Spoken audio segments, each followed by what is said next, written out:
Assalamualaikum warahmatullahi wabarakatuh.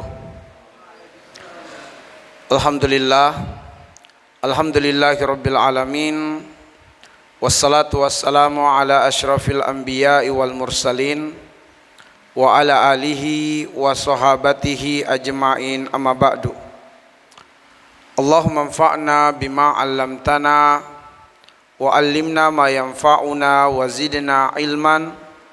Walhamdulillah ala kulli hal wa na'udzubillah min hali ahlin nar. Ma'asyiral muslimin wal muslimat, ikhwan wal akhawat fillah, azanillahu wa iyyakum ajmain. Semoga Allah Subhanahu wa taala memuliakan kita dengan Islam. Semoga Allah mengistiqomahkan kita beramal Islam. Semoga Allah mematikan kita sebagai muslim, dan semoga kita semua dikumpulkan di tempat terbaik di akhirat, di dalam surga Allah Subhanahu wa taala.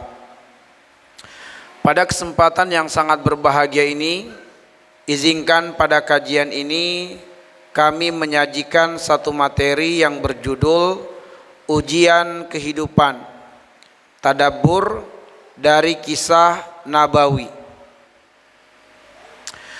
Sebelumnya mari kita merenungi firman Allah Subhanahu wa taala.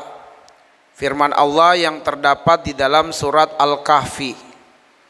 Di ayat yang ke-7 Allah berfirman, "Inna ja'alna ma'alal ardi zinatan laha linabluwahum ayyuhum ahsanu amala." Sesungguhnya kami, kata Allah, menjadikan apa yang ada di bumi zinatan laha, perhiasan baginya, linabluwahum, untuk menguji mereka, ayyuhum ahsanu amala, siapa yang terbaik di antara mereka amalan-amalannya. Kisah yang akan kami sajikan adalah kisah yang dikisahkan oleh baginda Nabi sallallahu alaihi wasallam. Kisah yang didengarkan langsung oleh sahabat yang mulia Abu Hurairah radhiyallahu anhu. Kemudian kisah ini terdapat di dalam kitab Sahih Bukhari pada hadis yang ke-3464, dan juga terdapat dalam kitab Sahih Muslim pada hadis yang ke-2964. Kisah mengenai datangnya malaikat sebagai ujian kepada 3 orang laki-laki Bani Israel, yang ketiga orang ini saling membangun ikatan pertemanan, persahabatan. Laki-laki yang pertama berpenyakit kusta, laki-laki yang kedua botak, dan laki-laki yang ketiga buta.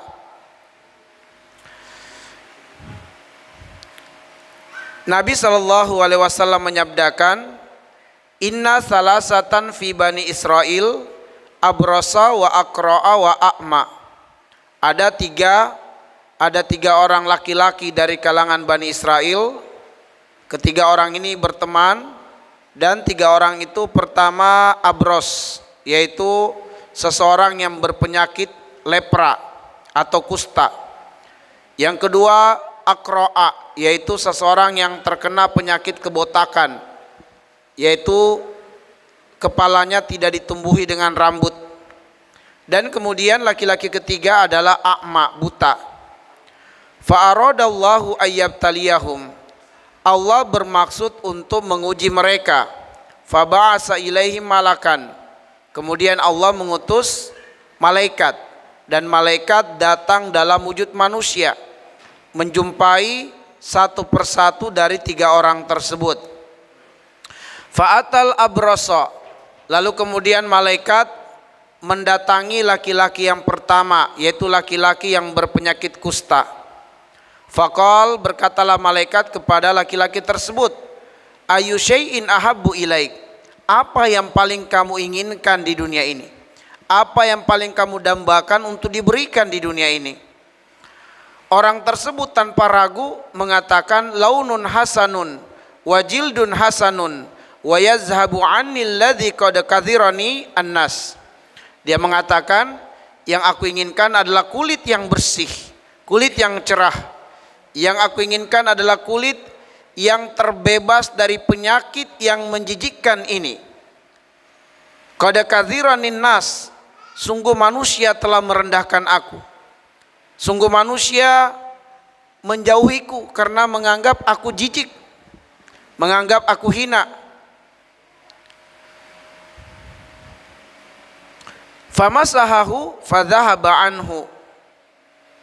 Lalu kemudian malaikat minta izin untuk mengusap bagian tubuh laki-laki tersebut, terutama bagian tubuh yang berpenyakit kusta. Dengan izin Allah, setelah malaikat mengusap tubuhnya, Allah mengaruniakan kesembuhan kepada laki-laki tersebut sesuai dengan harapan dan keinginannya. Wa utiya launan hasanan wa jildan hasanan. Dia kemudian dianugerahi, dikaruniai kulit yang bersih, yang cerah, kulit yang terbebas dari penyakit kusta. Qal, lalu malaikat kembali berkata kepadanya, menawarkan kebaikan yang lain. Fa ayyul mali ahabbu ilaik, harta apa yang paling kamu suka? Orang itu tanpa ragu mengatakan al-ibl, saya pengen unta. Fa utiya naqatan usyara, dia kemudian dikaruniai seekor unta yang bunting. Faqal, lalu malaikat mendoakan keberkahan untuknya. Barakallahu laka fiha, semoga Allah memberkahimu dan memberkahi unta yang dikuasakan padamu. Kemudian malaikat meninggalkan laki-laki yang pertama tersebut. Kemudian fa'atal aqra'a, malaikat mendatangi laki-laki yang kedua, yaitu laki-laki yang botak. Faqala, dan berkatalah malaikat kepada laki-laki yang kedua, ayu syai'in ahabbu ilaik, apa yang paling kamu inginkan di dunia ini? Apa yang paling kamu dambakan untuk diberikan padamu? Spontan laki-laki kedua itu mengatakan, sya'arun hasanun wa yadhhabu anni hadzal ladzi qad kathiranin nas. Dia mengatakan, yang aku mau adalah rambut yang bagus, yang subur, yang tumbuh di kepala saya sehingga hilanglah kebotakan saya ini. Sungguh aku telah direndahkan manusia, selalu dibuli oleh manusia karena penyakit botak ini. Famasahahu fadhahaba anhu. Lalu kemudian malaikat minta izin untuk mengusap kepala laki-laki kedua tersebut, dan atas izin Allah seketika itu juga penyakit kebotakannya hilang. Rambutnya tumbuh dengan subur sesuai dengan harapan, dan dia sangat bergembira, bersukacita. Kemudian malaikat menawarkan kebaikan yang lain. Fa ayyul mali ahabbu ilaik, harta apa yang paling kamu suka? Qala al-baqar, saya pengen seekor sapi. Fa utiya baqaratan hamilan, dia kemudian dikaruniai seekor sapi yang bunting. Faqal, lalu malaikat mendoakannya, barakallahu laka fiha, semoga Allah memberkahi engkau dan memberkahi sapi yang dikuasakan padamu. Kemudian malaikat hilang dalam pandangan laki-laki yang kedua tersebut. Fa'atal a'ma, kemudian malaikat dalam wujud manusia mendatangi laki-laki yang ketiga, laki-laki yang buta, dan menawarkan kepadanya seperti penawarannya kepada laki-laki pertama dan laki-laki yang kedua. Ayu syai'in ahabbu ilaik, apa yang paling kamu sukai? Apa yang paling kamu dambakan di dunia ini untuk disegerakan? Tanpa ragu laki-laki buta ini mengatakan, an yaruddallahu ilayya basori, yang aku inginkan adalah Allah mengembalikan penglihatanku. Fa ubsira bihi annas, yang dengannya aku bisa melihat manusia. Qala famasahahu faraddallahu ilaihi basarahu. Kemudian malaikat minta izin mengusap kedua mata laki-laki tersebut, dan dengan izin Allah penglihatannya dikembalikan oleh Allah Subhanahu wa taala. Kemudian ditawarkan lagi oleh malaikat, fa ayyul mali ahabbu ilaik, harta apa yang paling kamu suka? Tanpa ragu laki-laki ketiga mengatakan al-gonamu, saya pengen kambing. Fa'utiya syatan walidan, dia kemudian dikaruniai seekor kambing yang hamil, kambing yang bunting. Nah, teman-teman sekalian, fa'unti jahazani wa wallada hadza. Ternyata orang yang pertama yang dikaruniai unta itu, untanya tumbuh pesat, berkembang, beranak pinak. Lalu kemudian yang dikaruniai sapi, ternyata sapi itu juga tumbuh pesat, berkembang, beranak pinak. Lalu kemudian demikian pula kambing-kambing tumbuh pesat, berkembang, bertambah, beranak pinak. Sehingga fakana lihadza wadin minal ibil wa lihadza wadin minal bakar wa lihadza wadin minal ghanam. Laki-laki pertama itu memiliki unta yang sangat banyak, saking banyaknya untanya telah memenuhi lembah. Laki-laki kedua juga memiliki sapi-sapi yang sangat banyak, saking banyaknya sapinya memenuhi lembah. Dan orang yang ketiga juga memiliki kambing-kambing yang sangat banyak, saking banyaknya memenuhi lembah. Sehingga orang pertama, orang yang kedua, dan orang yang ketiga ini hidup dalam kemewahan, hidup dalam kesenangan, hidup dalam keadaan dipuja, dipuji, disanjung oleh banyak orang. Yang dulunya mereka direndahkan, dihinakan, sekarang orang berbondong-bondong mendatangi mereka, ingin bekerja padanya, ingin mengikutinya, menjadi orang-orang kepercayaannya, hingga akhirnya kemudian ketiga orang ini menjadi orang yang sangat kaya raya. Setelah kemudian ketiga orang ini hidup dalam kesenangan, dalam kemewahan untuk sekian tahun lamanya. Memang tidak disebutkan di dalam riwayat berapa tahun mereka merasakan kesenangan, akan tetapi sekian tahun. Ya, entah disebutkan berapa tahun, Allahu a'lam bishawab. Tapi untuk sekian tahun mereka merasakan kehidupan yang senang, kehidupan yang mewah, kehidupan disanjung-sanjung oleh manusia, dihormati, disegani. Hingga kemudian Allah Subhanahu wa taala kembali menguji ketiga orang itu.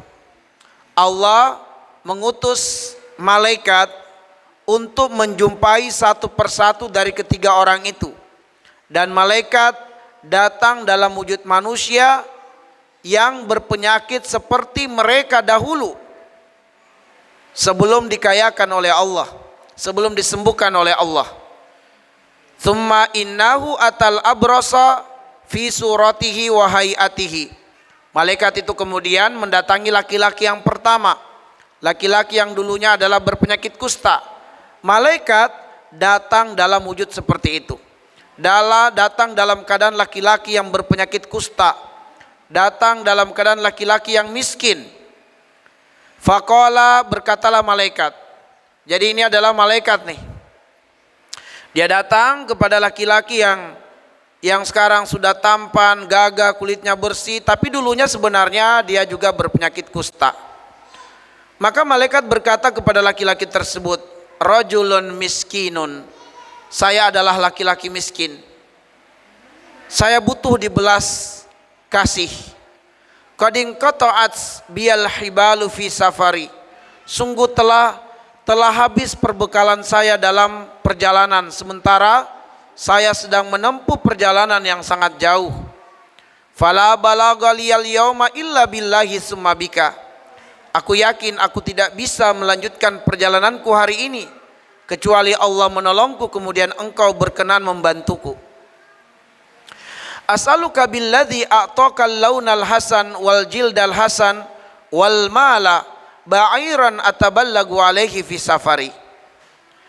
Aku minta kepadamu dengan nama Dia yang telah memberikan kepada engkau kulit yang bersih, kulit yang terbebas dari penyakit.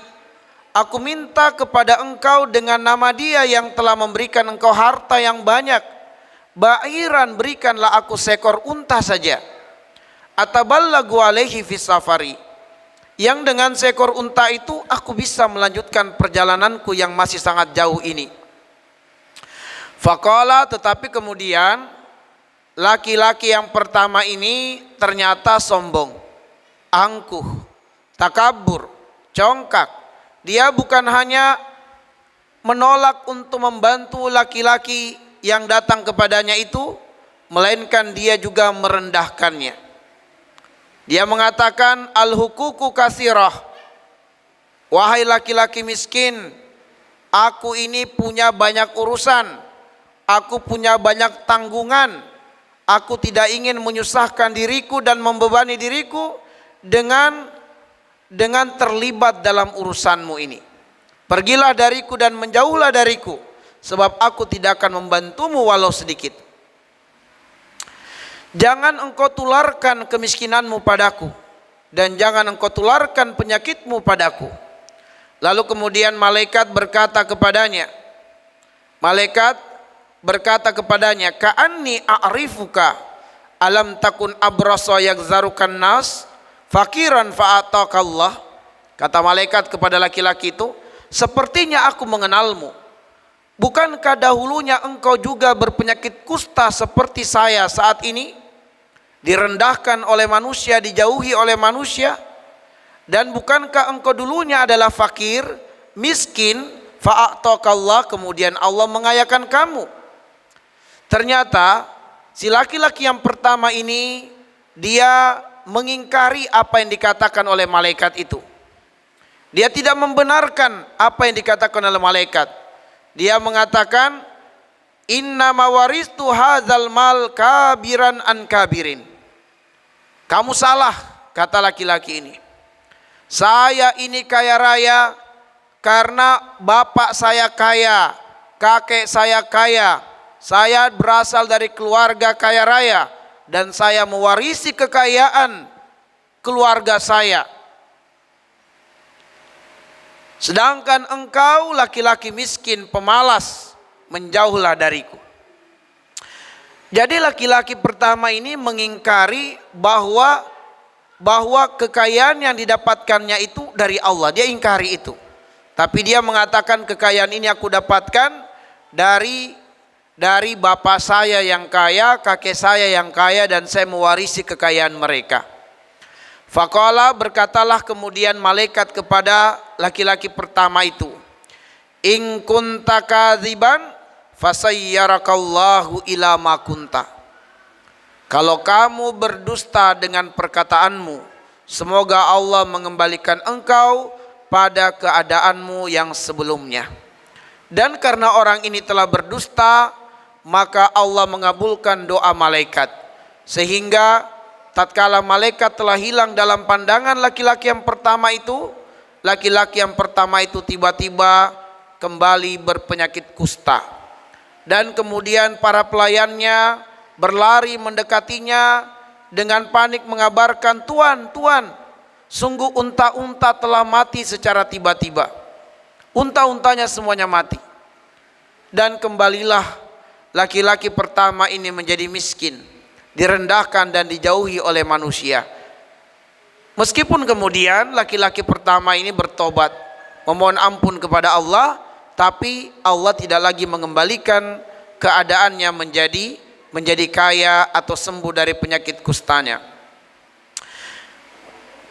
Lalu kemudian malaikat mendatangi laki-laki yang kedua, laki-laki yang botak, dan malaikat datang dalam wujud seperti itu. Datang dalam keadaan botak, datang dalam keadaan miskin, sebab dia menjumpai laki-laki yang kedua yang dulunya adalah berpenyakit botak, lalu kemudian Allah menumbuhkan rambut di kepalanya. Wa atal aqra'a fi suratihi, dia mendatangi laki-laki yang dulunya botak dalam keadaan wujud seperti itu. Faqala lahu misla ma qala li hadza, malaikat berkata sebagaimana perkataannya kepada laki-laki pertama, bahwa rajulun miskinun, saya ini laki-laki miskin yang butuh belas kasihan. Kadin inqata'at biyal hibalu fi safari, telah terputus perbekalanku dalam perjalanan yang sangat panjang dan sangat jauh. Perbekalanku telah habis. Lalu dia mengatakan fala balagal yom illa billahi summa bika. Kalau bukan karena Allah kemudian engkau berkenan membantuku, aku khawatir aku tidak bisa melanjutkan perjalananku yang masih jauh ini. Fas'aluka billadzi a'taqal mal. Aku meminta kepada engkau dengan nama Allah yang telah memberikan kepada engkau harta. Baqaratan ataballagu alaihi fi safari. Aku minta kepada engkau seekor sapi saja supaya aku bisa melanjutkan perjalananku. Tapi ternyata kemudian laki-laki kedua ini pun juga bersikap sama dengan laki-laki yang pertama. Dia tidak mau memberikan sedikit pun dari hartanya kepada malaikat. Lalu kemudian malaikat mengingatkannya. Malaikat berkata kepadanya, alam takun akra'a yagzarukan nas. Bukankah dahulunya engkau juga adalah orang yang botak seperti saya, lalu Allah dan engkau direndahkan oleh manusia, kemudian Allah menyembuhkan engkau. Fakiran fa'ataqallah. Bukankah dahulunya engkau juga laki-laki yang miskin dan Allah Subhanahu wa taala mengayakan engkau? Ternyata laki-laki kedua ini juga mengingkari apa yang dikatakan oleh malaikat. Dia mengatakan, laqad waristu likabirin an kabirin. Saya mewarisi kekayaan ini karena memang saya dari keluarga kaya. Bapak saya kaya, kakek saya kaya, dan saya mewarisi kekayaan mereka. Pergilah engkau wahai orang miskin, menjauhlah dariku. Jangan engkau tularkan kemiskinanmu padaku. Jangan engkau tularkan penyakit kebotakanmu pada diriku. Direndahkan malaikat itu. Sehingga malaikat kemudian berkata kepadanya seraya memperingatkannya, in kunta kadziban fasayyarakallahu ila ma kunta. Kalau kamu berdusta dengan perkataanmu, semoga Allah mengembalikan engkau pada keadaanmu yang sebelumnya. Dan karena laki-laki yang kedua itu telah berdusta, Allah mengabulkan doa malaikat, sehingga laki-laki kedua kembali menjadi botak. Lalu pelayannya mengabarkan kepadanya bahwa sapi-sapinya telah mati secara mendadak, dan kemudian dia kembali menjadi miskin, menjadi orang yang dibuli banyak orang, dijauhi, dihindari, dianggap jijik oleh orang-orang. Kemudian malaikat mendatangi laki-laki yang ketiga. Wa atal a'ma fi suratihi wa hayatihi. Malaikat mendatangi laki-laki yang ketiga dalam keadaan buta. Lalu malaikat berkata kepada laki-laki ketiga itu, rajulun miskinun wabnu sabilin. Saya ini laki-laki miskin, saya butuh belas kasihan, saya sedang dalam perjalanan yang jauh. Inqata'at biyal hibalu fi safari. Akan tetapi telah habis perbekalan untuk melanjutkan perjalanan. Fala balagha liyal yawma illa billahi summa bika. Aku khawatir tidak bisa melanjutkan perjalananku yang masih panjang ini kecuali Allah menolongku, kemudian engkau berkenan membantuku. As'aluka billadzi radda alaika basarak. Aku minta kepadamu dengan nama Dia yang telah mengembalikan penglihatanmu. Syatan, aku minta seekor kambing saja. Ataballagu biha fi safari, yang dengan seekor kambing itu aku melanjutkan perjalananku. Faqal, berkatalah laki-laki ketiga itu. Ternyata laki-laki ketiga ini dia tidak mengingkari apa yang dikatakan oleh malaikat. Dia teramat sadar bahwa dulu dia adalah buta dan Allah lah yang mengembalikan penglihatannya. Dulu dia miskin dan Allah lah yang mengayakannya. Dia tidak mengingkari apa yang dikatakan oleh malaikat. Maka dia pun berkata, qad kuntu a'ma faraddallahu ilayya basari. Sungguh dahulu aku buta seperti engkau, dan Allah telah berbuat baik padaku dengan mengembalikan penglihatanku. Fakhus ma syi'ta wada' ma syi'ta. Ambillah apa yang kamu mau, tinggalkanlah apa yang engkau tidak sukai. Engkau telah memintaku dengan nama Allah, sedangkan Allah telah memberikan kekayaan padaku dan Allah telah mengembalikan penglihatanku. Fawallahi la ajhaduka al-yawma syai'an akhastahu lillah.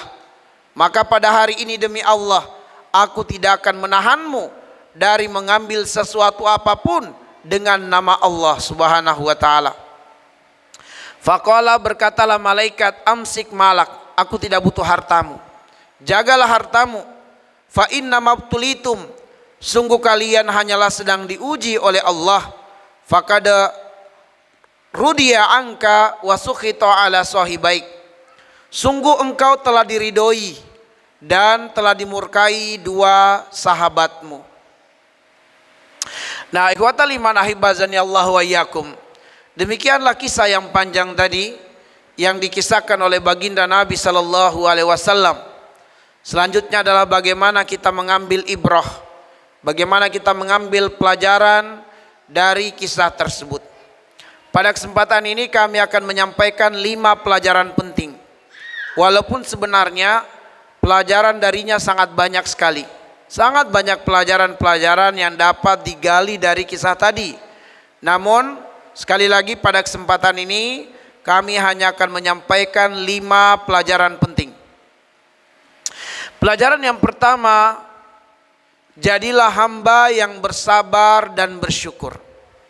Jadilah hamba yang bersabar dan bersyukur. Bahwa hidup di dunia ini dengan segala pernak-perniknya adalah ujian kehidupan. Sehat atau sakit adalah ujian. Kaya atau miskin adalah ujian. Hidup senang atau hidup susah adalah ujian. Menjadi pejabat atau menjadi rakyat jelata itu adalah ujian dari Allah Subhanahu wa taala. Dengan memahami bahwa ini adalah ujian, mengingatkan kita akan firman Allah di dalam surah Al-Anbiya ayat yang ke-35. Wa nabluukum bisyarri wal khairi fitnah wa ilaina turja'un. Dan kami menguji kalian bisyarri dengan keburukan, wal khairi dan dengan kebaikan, fitnah benar-benar akan kami uji kalian dengan itu. Benar-benar menjadi cobaan. Wa ilaina turja'un, dan kepada kamilah kalian semua dikembalikan. Perhatikan ikhwatal iman adalah bahwa Allah mendahulukan penyebutan ujian yang buruk, ujian yang tidak menyenangkan, barulah kemudian ujian yang menyenangkan. Supaya kita semua siap mental dengan ujian yang tidak menyenangkan. Saya yakin semua kita siap kalau ujiannya menyenangkan. Tapi belum tentu kita siap kalau ujiannya tidak menyenangkan. Padahal itu ujian dari Allah. Kita harus bisa lulus dari ujian-ujian ini. Dan kata kunci untuk bisa lulus dari ujian itu adalah wa ilaina turja'un. Mengembalikan semua urusan kepada Allah Subhanahu wa taala. Apabila kita dikaruniai oleh Allah segala kesenangan, segala yang kita hajatkan, yang kita harapkan, maka kembalikanlah dia kepada Allah. Apa yang Allah ridhoi, apa yang dimaui oleh Allah, apa haknya Allah ketika kita sedang mendapatkan kesenangan. Ketika kita diuji dengan ketidaksenangan, kembalikanlah itu kepada Allah Subhanahu wa taala. Apa yang dimaui oleh Allah ketika kita ditimpa dengan hal-hal yang tidak menyenangkan.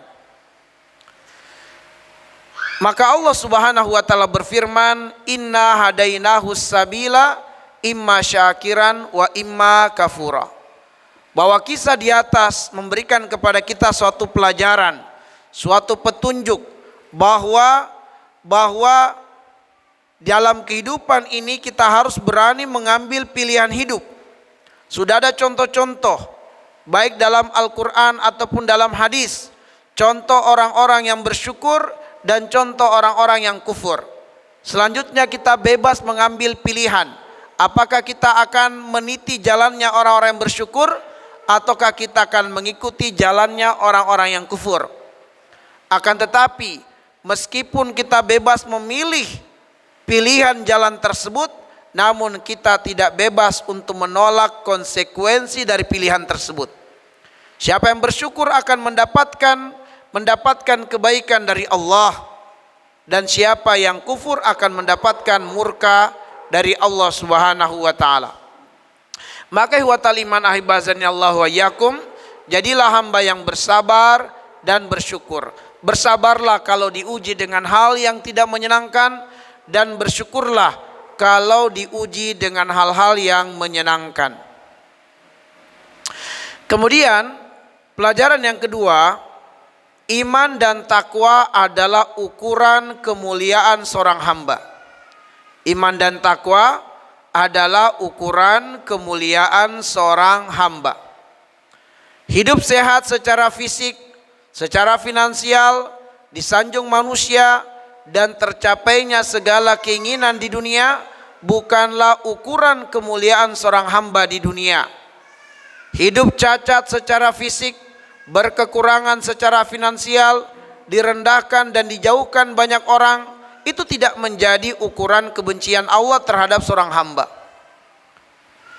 Akan tetapi ukuran kemuliaan seorang hamba di sisi Allah adalah iman dan takwanya. Lihat firman Allah, inna akramakum indallahi atqakum, innallaha alimun khabir. Sungguh yang paling mulia di antara kalian di sisi Allah bukan orang yang paling banyak hartanya, bukan orang yang paling gagah fisiknya, tetapi yang paling beriman dan bertakwa kepada Allah Subhanahu wa taala. Kenapa ini mesti dijelaskan? Sebab tidak sedikit dari manusia beranggapan ukuran kemuliaan manusia itu adalah kalau tercapai semua keinginan dunianya. Dan sebaliknya ukuran manusia itu dihinakan oleh Allah kalau sial selalu hidupnya, hidup berpenyakitan. Dan hal itu telah disebutkan di dalam Al-Quran, di surat Al-Fajr ayat 15 dan ayat yang ke-16. Allah mengatakan, fa'ammal insan idza mabtalahu rabbuhu fa akramahu wa na'ama fa yaqulu rabbi akraman wa amma idza mabtalahu faqadara alaihi rizqahu fa yaqulu rabbi ahanan kalla. Ketika manusia menyangka atau menduga ukuran kemuliaan itu adalah pada harta yang banyak, pada tercapainya segala keinginan dunia, dan sebaliknya ukuran kehinaan seseorang di sisi Allah adalah selalu sial dalam hidupnya, berpenyakit, maka langsung dibantah oleh Allah dengan mengatakan kalla. Sekali-kali tidak, bukan itu ukurannya. Ukurannya adalah keimanan dan ketakwaan kepada Allah.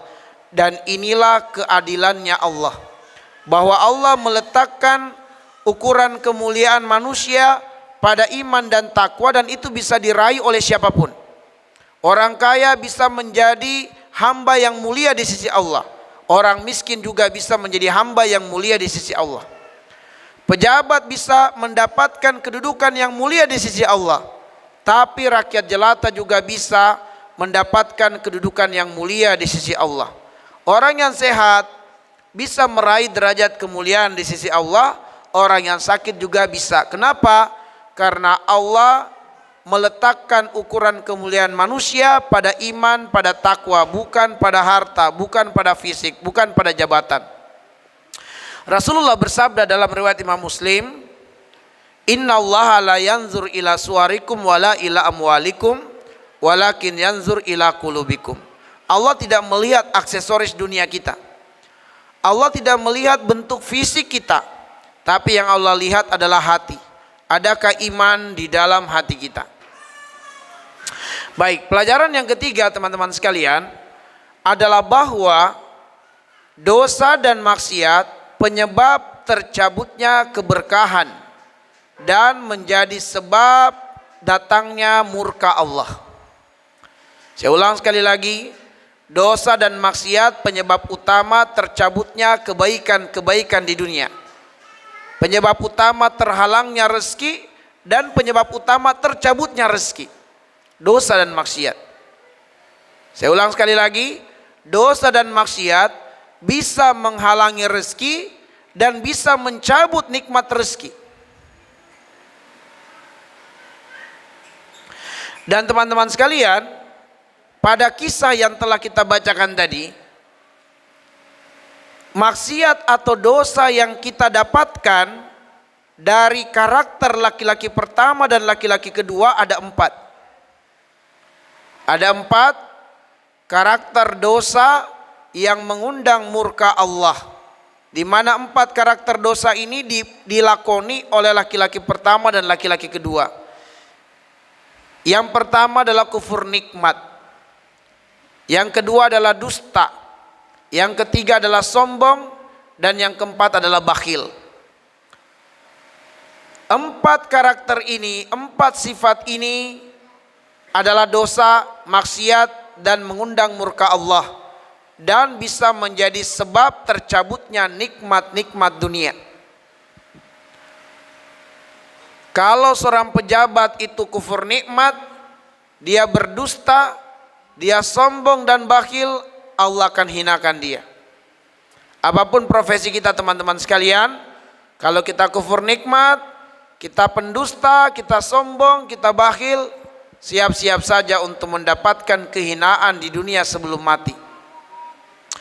Baik, perangai orang yang pertama dan orang kedua berubah melampaui batas setelah hidup dalam kemewahan dan kesenangan. Kondisi ini mengingatkan kita akan firman Allah di surat Al-Alaq ayat 6 ayat 7. Kalla innal insana layatagha ar-ra'ahu stagna. Sekali-kali tidak. Sungguh manusia itu benar-benar melampaui batas. Congkak, sombong, angkuh dan takabur. Kapan itu terjadi? Ar-ra'ahu stagna. Ketika dia mendapati segala kebutuhan dunianya telah tercukupi, segala kebutuhan dunianya telah terpenuhi, maka seringkali seseorang akan menjadi pribadi yang sombong, yang congkak, angkuh dan melampaui batas. Ya.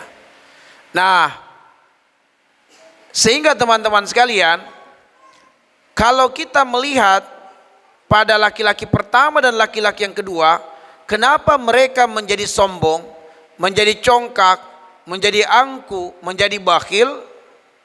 Karena mereka tidak menyandarkan kenikmatan yang ada padanya, tidak menyandarkan kesehatan yang ada padanya dari Allah, tapi dia sandarkan dari dirinya, dia sandarkan dari orang tuanya, dari kakeknya, bukan dari Allah Subhanahu wa taala. Ya. Ketika kemudian laki-laki pertama, laki-laki kedua mengatakan, laqad waristu likabirin an kabirin. Semua kekayaan ini saya dapatkan karena saya memang berasal dari keluarga kaya. Bapak saya kaya, kakek saya kaya. Ketika dia tidak menyandarkan nikmat dari Allah Subhanahu wa taala, itulah penyebabnya seseorang akan berlaku sombong, congkak, takabur dan melampaui batas. Sama dengan Qarun di dalam surat Al-Qasas ayat 78. Qarun juga tidak menyandarkan kenikmatan yang ada padanya dari Allah, tapi dia sandarkan dari dirinya, pada dirinya. Allah abadikan perkataan Qarun, innama utituhu ala ilmin indi. Semua kekayaan ini saya dapatkan karena saya memang pintar, saya memang cerdas, saya memang tekun. Si Qarun tidak menyandarkan kekayaannya dari Allah, tapi dia sandarkan pada dirinya, menjadikan si Qarun dilaknat oleh Allah karena dia menjadi orang yang sombong, menjadi bakhil, menjadi kufur nikmat. Baik, pelajaran yang keempat teman-teman sekalian, amal soleh mendatangkan keberkahan dan mengundang ridho Allah. Amal soleh yang mengundang ridho Allah dan mendatangkan keberkahan pada kisah di atas ada 4. Syukur nikmat, jujur, tawadu dan dermawan. Karakter inilah yang kita dapati dari orang yang ketiga. Dia syukur nikmat, jujur, tawadu dan dermawan, sehingga sifatnya itu mengundang ridho Allah kepadanya dan menjadikan rezekinya di dunia diberkahi oleh Allah, sehingga semakin bertambah kekayaannya. Orang yang ketiga ingin berbuat baik kepada orang lain. Kenapa dia punya keinginan kuat berbuat baik kepada orang lain? Karena dia menyadari betul bahwa Allah telah berbuat baik pada dirinya. Karena Allah telah berbuat baik pada dirinya dan dia menyadari itu, makanya besar peluangnya untuk dia berbuat baik pada orang lain. Laki-laki pertama, laki-laki kedua, karena dia mengingkari nikmat-nikmat yang ada padanya dari Allah, maka dia sombong, dia angkuh dan takabur. Ketika dia menyadari bahwa ini adalah dari Allah, kebaikan-kebaikan ini, kenikmatan-kenikmatan ini, maka itulah yang membuat dia mampu berbuat baik pada orang lain. Sehingga mengingatkan kita akan firman Allah di dalam surat Al-Qasas ayat 77. Wa ahsin kama ahsanallahu ilaika. Berbuat baiklah sebagaimana Allah telah berbuat baik kepadamu. Wala tabgil fasada fil ar innallaha la yuhibbul mufsidin. Janganlah engkau berbuat kerusakan di bumi. Allah tidak suka dengan orang-orang yang berbuat kerusakan. Yang kita garis bawahi adalah ini. Wa ahsin kama ahsanallahu ilaika. Berbuat baiklah sebagaimana Allah telah berbuat baik kepadamu. Dalam Al-Quran kita dapati karakter dari Nabiullah Sulaiman alaihissalam yang menyadari betul kekuasaannya dan kerajaannya itu datang dari Allah. Sulaiman mengatakan, hadza min fadli rabbi liyabluwani aashkur am akfur. Itu adalah Nabiullah Sulaiman. Sehingga kata kunci teman-teman sekalian, yang mampu berbuat baik pada orang lain adalah yang menyadari betul kebaikan-kebaikan yang ada padanya datang dari Allah Subhanahu wa taala.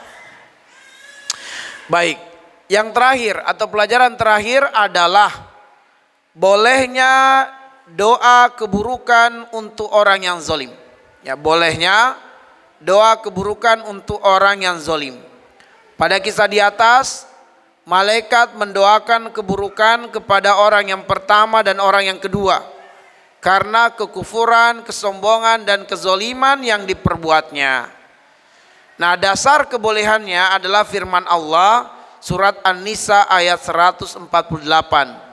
La yuhibbullahul jahra bis-su'i minal qauli illa man zulim wa kana Allahu sami'an alima. Allah tidak menyukai secara terang-terangan perkataan-perkataan yang buruk kecuali dari orang yang dizolimi. Maksudnya Allah tidak menyukai seseorang yang menceritakan keburukan orang lain, bahkan mendoakan keburukan bagi orang lain, kecuali dari orang-orang yang dizolimi. Maka orang yang dizolimi, jika dia membeberkan aib-aib orang yang menzoliminya, itu bukan ghibah. Dan itu tidak termasuk dosa. Ya. Jangankan cuma sekedar menebarkan keburukan orang-orang yang menzoliminya, bahkan dia boleh mendoakan laknat orang yang menzoliminya. Karena itulah Nabi mengatakan fattaqu da'watal mazlum, takutlah kalian terhadap doanya orang yang dizolimi. Akan tetapi yang kita perlu untuk pertegas di sini adalah wa kanallahu sami'an aliman. Hati-hati bahwa jangan ngaku-ngaku kita dizolimi padahal tidak. Karena Allah maha mendengar lagi maha mengetahui. Seseorang boleh mendoakan keburukan bagi orang lain kalau dia benar-benar dizolimi oleh orang yang dia kemudian membeberkan aibnya. Ya, sehingga kalau ada yang bertanya, apakah boleh rakyat membeberkan aib-aib pemerintah? Ya, kalau rakyat tersebut dizolimi dan kemudian benar-benar merasakan kezoliman itu, maka dia boleh menceritakan aib-aib pemerintah. Tapi kalau kita rakyat dan kita tidak dizolimi, maka kita mendengarkan dari orang lain dizolimi dengan kebijakan-kebijakan di suatu tempat, suatu wilayah orang-orang terzolimi. Tapi kita di wilayah kita tidak mendapatkan kezoliman penguasa pada diri kita. Maka kita tidak boleh membeberkan aib-aib pemerintah atau mendoakan keburukan. Tapi orang yang dizolimi boleh. Adapun kita wajib mendoakan kebaikan pada pemerintah. Kita doakan semoga Allah mengampuni dosa mereka. Semoga Allah memberikan hidayah kepada mereka. Semoga Allah menjadikan mereka memimpin negeri ini dengan kebaikan, dengan kesolehan. Tapi rakyat yang merasakan kezoliman atas kebijakan penguasa, mereka boleh membeberkan aibnya. Bahkan mereka boleh mendoakan keburukan bagi pemerintahnya. Maka hendaknya kemudian pemerintah khawatir dengan kezolimannya mendapatkan doa-doa laknat dari rakyat yang dizoliminya. Kemudian juga mengingatkan kita kisah di Quran surat Al-Kahfi dari ayat 32 sampai ayat 44. Ini juga menjadi dasar bolehnya kita mendoakan keburukan bagi orang lain. Kalau di ayat 148 surat An-Nisa, bolehnya orang yang dizolimi menceritakan keburukan orang yang menzoliminya, bahkan mendoakan keburukan bagi yang menzoliminya. Kalau di surat Al-Kahfi 32 sampai 44 menjelaskan tentang bolehnya kita doakan keburukan kepada orang yang kita kenal betul. Dulunya dia orang yang baik, dulunya dia orang yang soleh, tapi setelah kemudian orang itu mendapatkan kedudukan, jabatan, kekayaan, ternyata dia menjadi pribadi yang sombong, pribadi yang angkuh, pribadi yang takabur. Maka sahabatnya, temannya, setelah menasihatinya dan tidak mempan nasihat, dia boleh mendoakan. Sebagaimana kisah di dalam surat Al-Kahfi, bagaimana dua orang yang bersahabat, satu muslim yang diuji oleh Allah dengan kekurangan secara finansial, dan satunya lagi muslim tapi dia kaya raya, hanya saja dia menjadi kufur setelah mengucapkan kalimat-kalimat kafir, yaitu mengingkari hari kiamat. Makanya kalau kita lihat di dalam khat Utsmani, kita dapati keajaiban khat di sana. Ya, cuma kebanyakan mushaf kita tidak menggunakan mushaf Utsmani. Sebelum orang ini mengucapkan kalimat kufur, maka di situ ditampilkan oleh Allah bagaimana nasihat orang yang pertama kepada orang yang kedua ini, ya saudaranya ini, itu masih kemudian akhuhu itu disatukan penulisannya dalam khat Utsmani tanpa ada pemisahan. Begitu kemudian nanti orang ini mengucapkan kalimat kufur, maka dipisahkan penulisannya. Ya nantilah kalau kita lihat ya khat Utsmani, mudah-mudahan sebentar ada khat Utsmani kita bisa perlihatkan. Salah satu keajaiban. Kenapa? Karena situlah ijaznya, bahwa orang tadi sebelum mengucapkan kalimat kufur dia belum kufur, tapi begitu dia ucapkan kalimat kufur dia kufur. Maka setelah sahabatnya, kawannya menasehatinya dan dia tidak berubah, dia tetap kufur, maka sahabatnya boleh mendoakan keburukan padanya.